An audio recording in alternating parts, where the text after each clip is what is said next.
In this video, we see about disorders of vitreous. So before we begin, one quote from The Alchemist book. When we strive to become better than we are, everything around us become better too. So introduction. Vitreous is a transparent extracellular gel consists of collagen, soluble proteins and hyaluronic acid and water. Total volume is 4 ml. The few cells normally present in the vitreous are located predominantly in the cortex and include hyelocytes, astrocytes, and glial cells. Vitreous provides structural support to the globe while allowing a clear and optically uniform path to the retina. Once liquefied or surgically removed, it doesn't reform. Vitreous opacities can be caused by a variety of pathological processes primarily involving other ocular sites. So first, muscae volitens. In the Latin, it means hovering flies. Commonly referred to as floaters, is an almost ubiquitous entoptic phenomena of fly or cobweb or thread-like lesions best seen against pale background. It is thought to predominantly represent tiny embryological remnanta in the vitreous gel. A sudden exacerbation can occur due to vitreous hemorrhage or more commonly a change in the conformation of the gel such as posterior vitreous detachment. So next is vitreous hemorrhage. Vitreous hemorrhage is a common condition with many causes.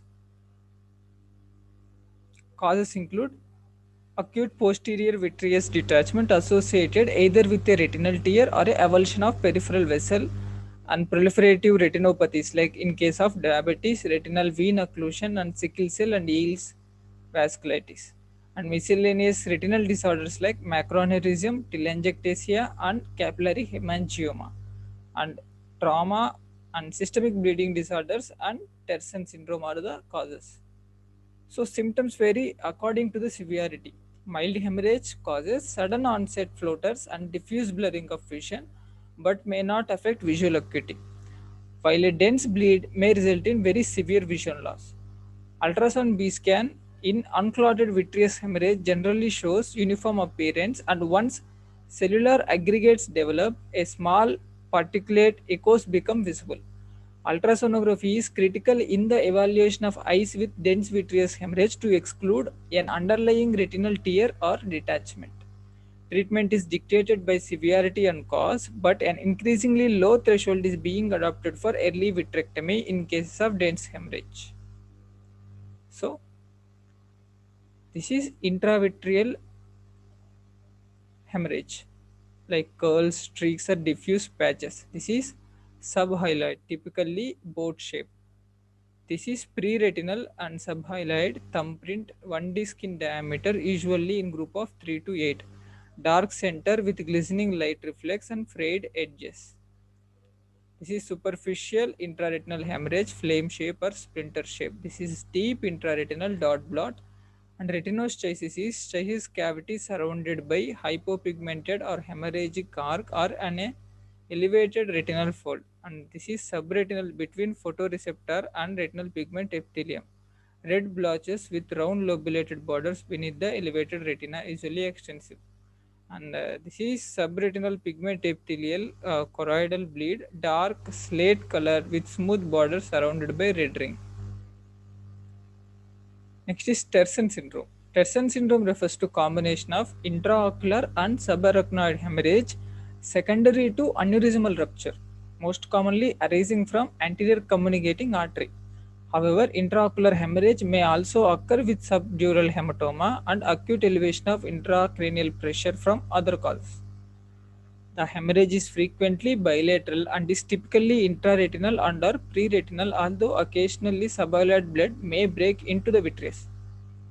It is probable that intraocular bleeding is due to retinal venous stasis secondary to increase in the cavernous sinus pressure. Vitreous hemorrhage usually resolves spontaneously within a few months, and long-term visual prognosis is good in the majority. Early vitrectomy may be considered in some cases. Next is asteroid hyalosis. Asteroid hyalosis is a common degenerative process in which calcium pyrophosphate particles collect within the vitreous gel. It is seen clinically as numerous tiny round yellow to white opacities of varying size and density. These move with the vitreous during eye movement but do not sediment inferiorly when the eye is immobile. Only one eye is affected in 75% of patients, and it rarely causes a visual problem, and the majority of the patients are asymptomatic. An association with diabetes has been suggested but is unproven.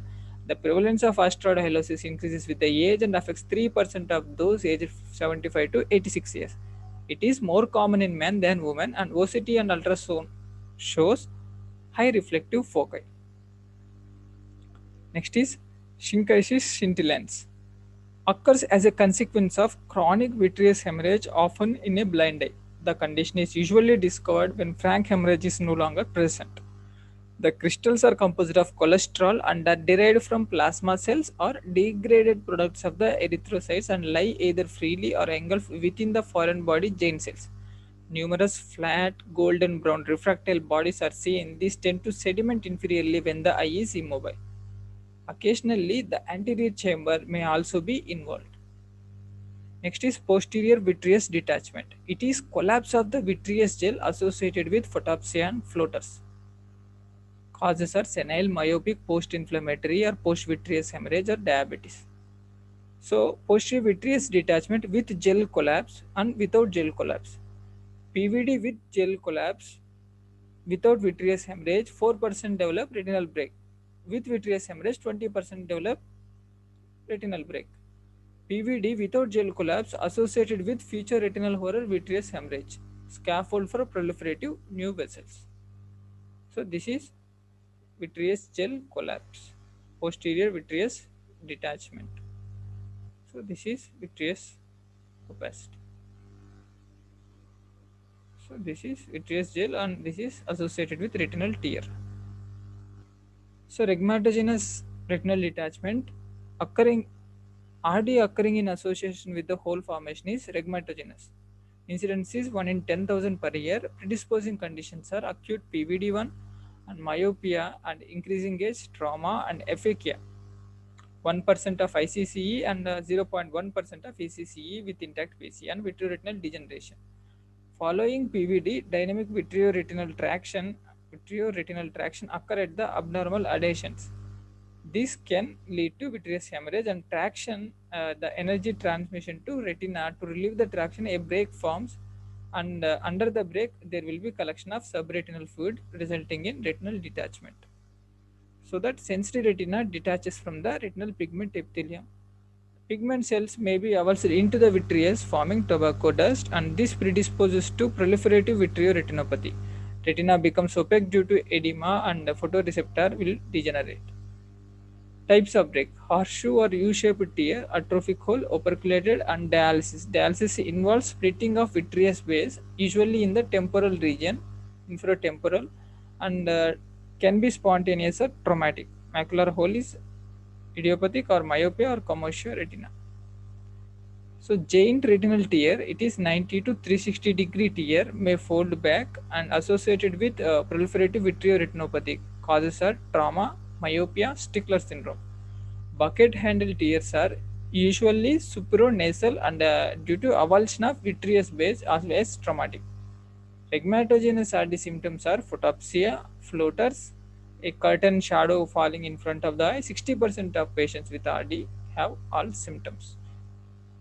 Rhegmatogenous RD examination. So vision, visual field and peripheral retina evaluation by 3-mirror biomicroscopy and tobacco dusting and mild anterior and low IOP. So natural history, progression to total detachment and spontaneous reattachment can also happen, and there will be RPE atrophy and retinal atrophy. RPE hyperplasia resulting in high watermarks appearance. So viscous subretinal fluid and intraretinal cyst formation and proliferative vitreoretinopathy and rubeosis iridis and phthisis bulbi are course as the disease progresses. Principles of treatment: localization and closure of plaque and relief of vitreoretinal traction by buckling or vitrectomy. and neuroretinal RPE addition by photocoagulation or cryotherapy, and internal tamponade by air or long-acting gases such as SF6 or C3, F8 or silicone oil.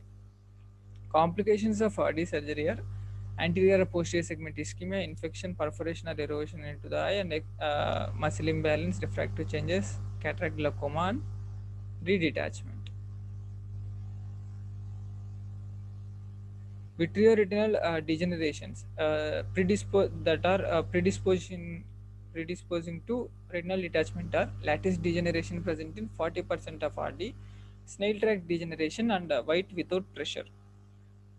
Those degenerations benign are white with pressure, pigment clumping, diffuse chorioretinal atrophy, and peripheral microcystoid changes, and snowflake degeneration, and paving stone degeneration, honeycomb, drusen, and oral pigmentary degeneration. So these are benign degenerations: paving stone, honeycomb, drusen, snowflake, and microcystoid.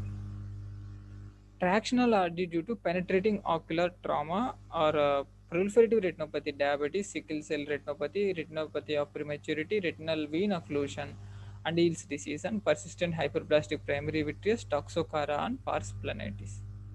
Exudative RD is seen in uveitis, a VKH syndrome, choroidal tumors like malignant melanoma, metastatic tumors, and low blood protein levels, and hypertension, eclampsia, hypothyroidism, and choroidal effusion syndrome. Retinocysis splits or cysts within the neurosensory retina, can be primary, senile at the level of outer plexiform, and juvenile or congenital at the level of retinal nerve fiber, secondary to and other conditions. Senile retinocysis is bilateral in 33%, usually in the inferotemporal, usually hypermetropic eyes, and dome elevation of inner retinal layers. White dot snowflakes on inner limiting membrane will be seen. Inner leaf has beaten metal appearance, and sheathing of peripheral vessels will be seen. So senile retinocysis, round holes can occur in the inner leaf and larger holes can occur in the outer leaf. One person progresses to rhegmatogenous RD, and peripheral field defect, though often asymptomatic, and need periodic observation with the visual field. Juvenile retinocysis is X-linked recessive, splits in nerve fiber layer, and it is bilateral and foveolar peripheral. So associated with Fabry, Goldman, and Wagner's disease, and poor visual prognosis, and predisposed to RD, especially if it is in the infratemporal region. Juvenile retinocysis presents with decreased vision may be due to maybe vitreous hemorrhage and may be asymptomatic, even though congenital may not be detected for years. This is congenital retinocysis. Secondary retinocysis is due to proliferative retinopathy, trauma, and vitreous traction. Thank you.